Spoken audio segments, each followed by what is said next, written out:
Hello students, how are you all? Hope you are fine.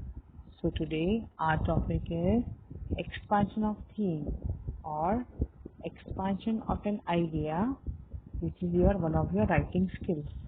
So let us see what do you mean by that, and then how are you going to write down expansion of theme or expansion of an idea. It can be based on a proverb or any kind of story. So let us see first of all how to write down an expansion of idea. Now, expansion of the idea, first of all, you have to understand the symbol or the figurative language of the words in the proverb or the slogan. For example, knowledge is power, or for example, the fruits of labor are sweeter than the gifts of fortune, or where there's a will, there is a way, or as you sow, so shall you reap, or laughter is the best medicine. So in this way, first of all, you have to understand what does the proverb mean. What is the hidden meaning of the proverb or the slogan? Then you have to think over the meaning of the entire proverb or slogan and its importance or the significance. First of all, you will understand the meaning of the proverb or the slogan, and then you will start analyzing the entire meaning and then significance. What is the importance of that proverb? Then you will explain the proverb in a very simple words to convey the message carried in it. By using your own simple words, you are going to convey the message through this proverb in your own words. Then, or you can look for the similar proverbs or the ideas. If any relative proverb is there, you can go for it. You can look for it. Then you have to, when you're writing now, you have to sum up in paragraphs. The introduction, the body, and then your conclusion. That means you summarize, you write down in only the form of paragraphs. And then one more thing is that you will not exceed the given limit of the words. We cannot exceed the given limit of the words. Many times in exams also they give you that you write down 150 words or 200 words. As specified accordingly, you have to write down, and you have to restrict the number of the words. That means what?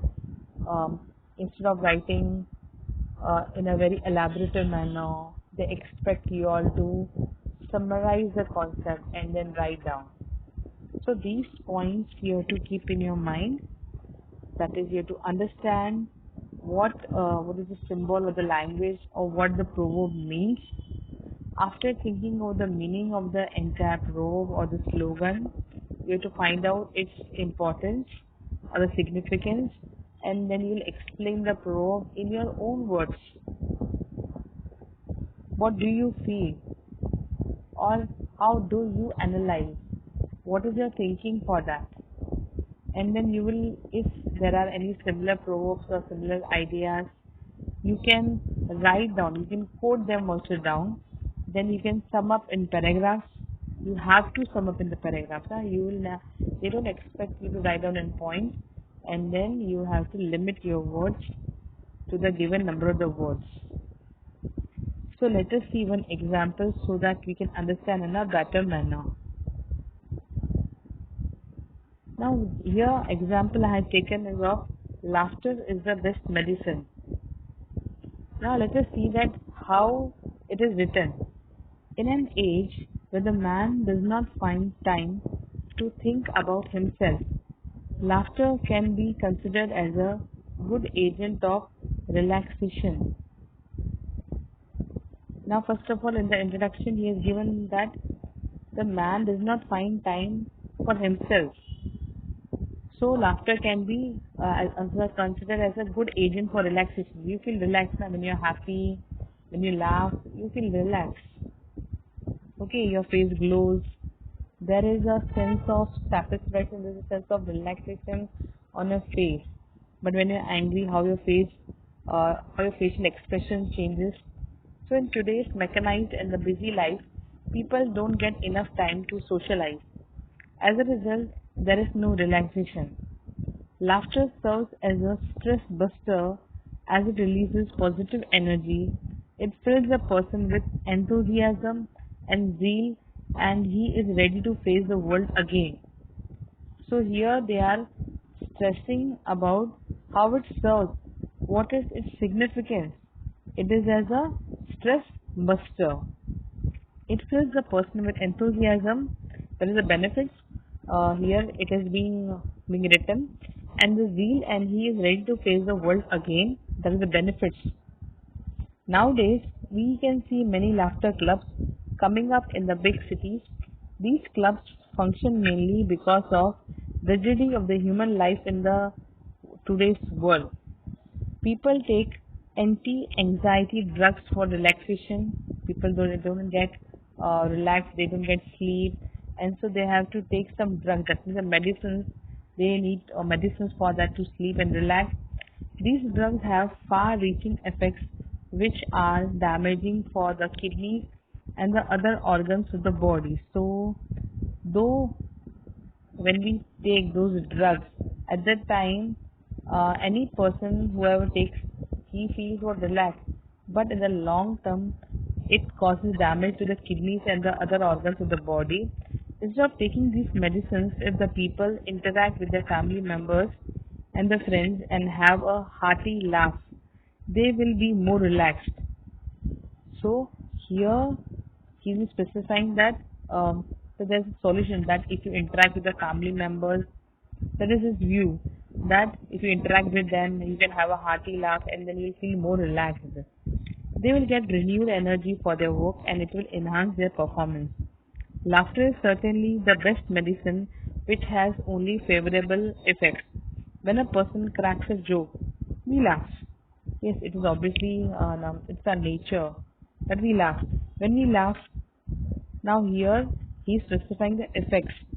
When we laugh, the blood circulation within our body improves, and as a result, our face glows with radiance. So the next time you feel low, have a hearty laugh and feel the difference. You'll feel refreshed and replenished with a new vigor and enthusiasm.